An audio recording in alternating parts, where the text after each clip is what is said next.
All right, we have a new writer sprint, Takeover by Dazzlecat, where we are going to review the Ramblebark Tree article. And hey, Ashes of Authority, welcome to the stream. So we have two images here. We have the book. Ooh, I like that picture. Okay, we have things made from a Bramblebark. Okay. Okay, it seems like we have another one of these. Well, I'm not exactly sure. Okay, we have a baby tree, seed tree, north tree, moon tree, and hill tree. Interesting. Okay. Pezzy Bezenberg. I never thought that I would be writing the tale of a tree. I stopped upon a hill to rest. A tree appeared upon its crest. With the creaking bark and twigs that sway, the tree had so much to say. It spoke of singing to the moon with the wolf foretelling doom. It once went north in the crisp of fall, fleeing from the Yaxen Mall. With one last sway, it said to me, it was time to enjoy the sea. I like the rhyming. I think it worked really well. It tells a story. I love the wolf foretelling doom. You may want to count the syllables in the poem to see if they match each stanza because let me start up another timer here.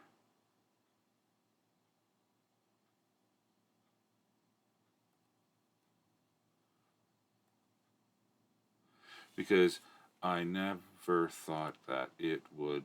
Okay, I never thought that I would be. There's seven. Writing the tale of a tree. Seven. With creaking bark and twigs that sway. The see there was eight syllables right there. The tree had so much to say. Okay, then we're back to seven.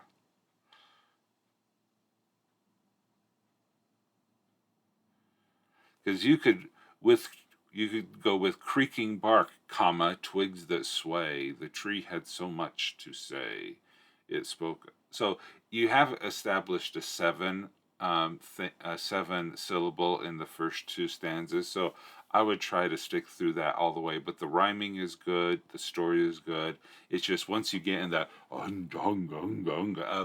a rhythm going along, it's hard it's easy to pick out something that doesn't follow that part. Yes. Oh, hey, poetry's hard. Dazzler Cat, rhyming poetry and song lyrics. Yeah, mad respects to anybody who can do that stuff because, not me. Not that I've tried, honestly, but you know. Okay, so let's get into the middle of this.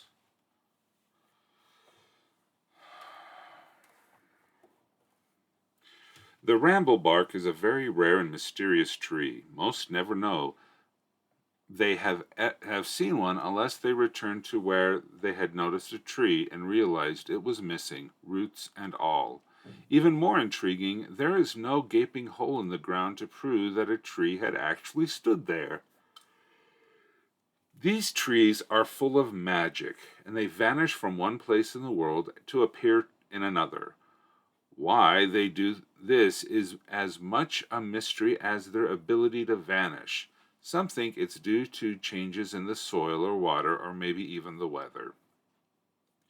What is more known of the Ramblebark tree is the bardic tale written by Pezzy Besseberg, a rather rakish sort of fellow who spent most of his life running out of towns, always being on the run from the families of young women who did not make him much of a reliable source, but scholars still consider what he wrote to hold some truths.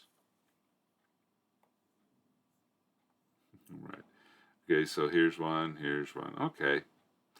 Pezzy began his tale with him wandering the countryside and deciding to rest on the top of the hill to watch the weather clouds break. Ugh. Letting the sun shine through, he felt a gentle rush of air blowing differently from the wind and turned to see why. There stood a magnificent tree whose leafy branches reached above him, but not so close as to block the view of the sunshine. A strange aroma wafted from the tree, and he felt light-headed for a moment. The tree began to sway its branches and many twigs, while its bark groaned. With great wonderment, Pezzy realized he was understanding words. At first, the tree shared his comforting joy at the sunlight breaking through the clouds. Too bewildered to do more, Pezzy simply nodded back to the tree. Pezzy then was told the tale of how one night beneath the shining stars, a lone wolf came by and howled to the moon. It mourned the loss of its pack to fur hunters and swore vengeance to the moon. I'm sorry for the yawns.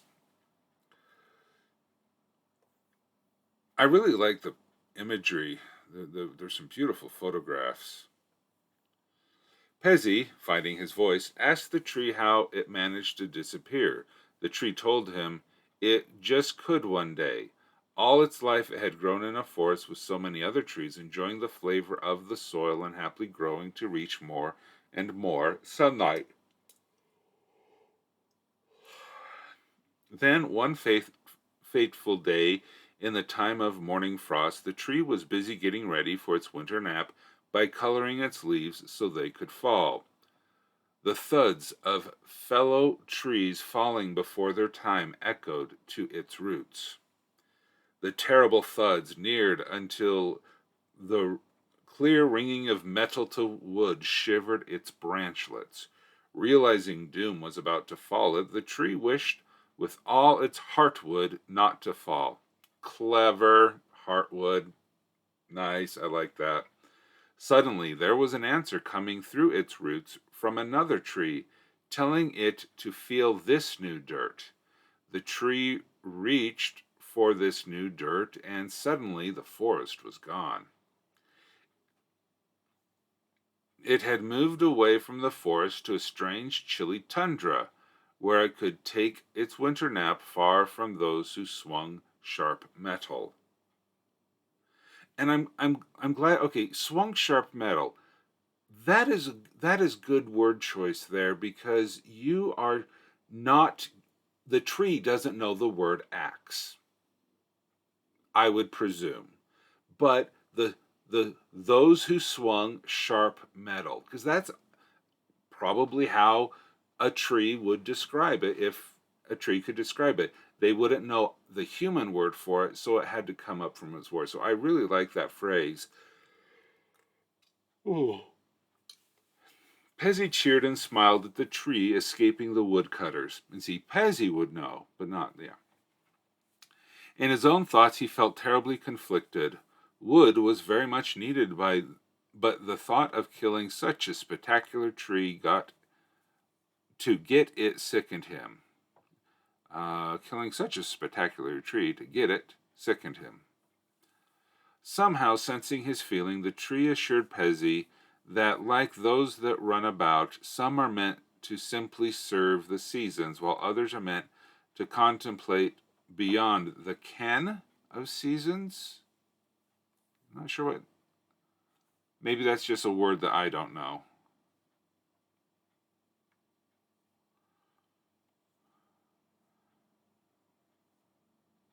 With a final swaying and creak, the tree told Pezzy it was time to enjoy the soils of the sea, and vanished. Man, I can't stop yawning today. As was the way of Ramblebarks, there was no hole. Ken is the word like knowing or no, knowledge or knowing. Okay.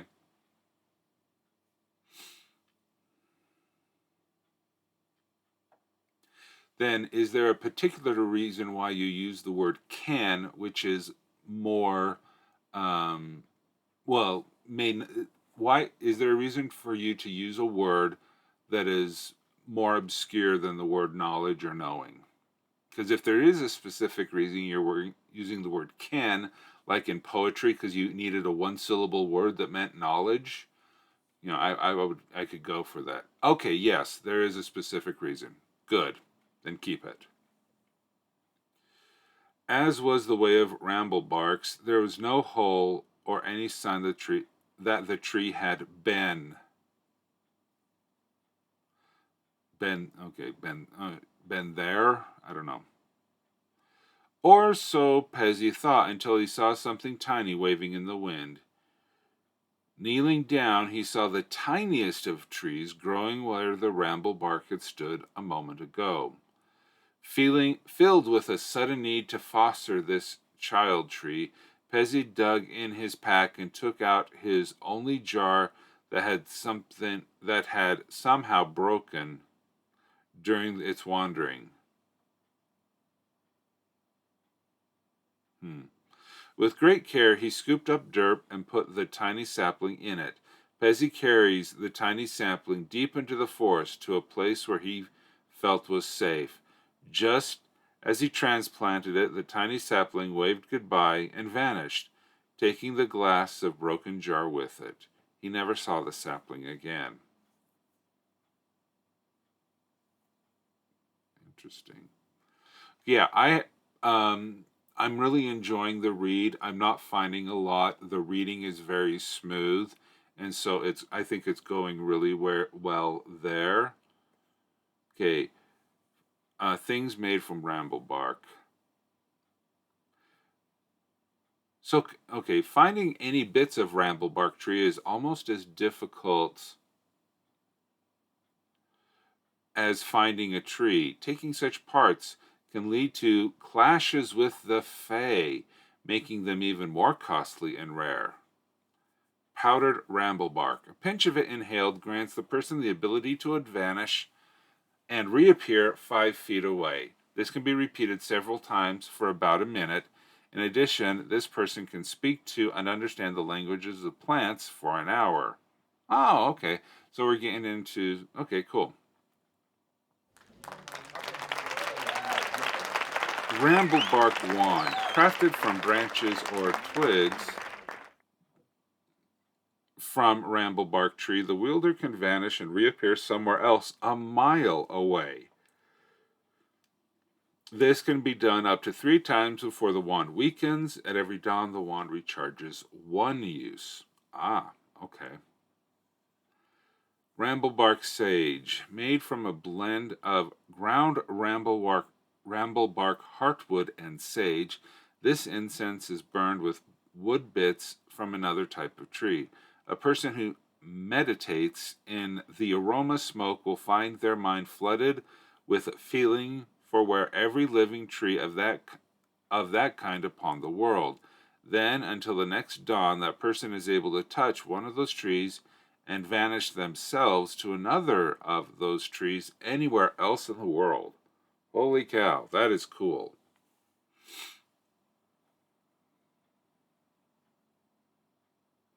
Difficult as finding the tree itself. Yeah. Yeah, that's a good point. Oh, that's cute. I like that.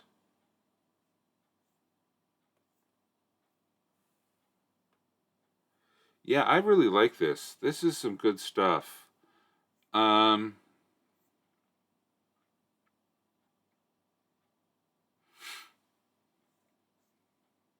Now, the child tree that Pezzy found is that a common thing that happens? Because you do in this you say that as it vanished there was a tiny tree left behind. Is that a rare situation that was only observed by Pezzy, or is that something that on how is that how they reproduce? Is that how they make more of the tree? Um, because I really like the narrative. I really like Pezzy's experience with the tree. It's a really nice short story. Um, but I'd like to know more. I would like to know more about the nuts and bolts of how the tree functions.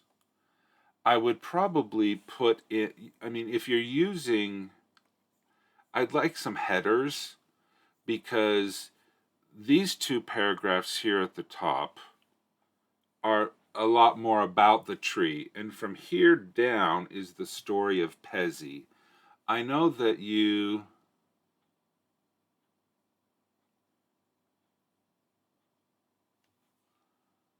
only seen by Pezzy, and it's how it reproduces. But is that okay? So I would like to see in a paragraph up here some more textbook like information about the tree. Um, but I do want to if Pezzy's the only one that saw it, does anyone else know? I mean, does anyone else know the Pezzy that Bramble Ramblebark leaves a sapling behind that is also a Ramblebark? And this tree, how did the Ramblebark learn to teleport? Because there was another tree that taught it, but so you have a little bit. Let me just hurry and finish this thought. You have a little bit of a disconnect between the two experiences of the tree.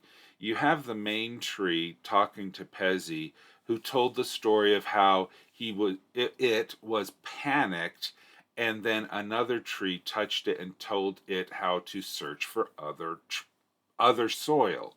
But then the tree sapling in the glass bottle, as soon as it was placed down, waved and disappeared. So my question is, which is it? Does a Ramblebark need to be taught that it's a Ramblebark, or is a Ramblebark know what it is and can do that? So does the Ramblebark uh, in the original know it is, and it mourns that it has to leave its stationary siblings behind, or does it, in a panic, finally realize that? And so there, you have the two situations there that appear to be a conflict. Other than that, excellent story, a lot of fun there. So yeah, good job.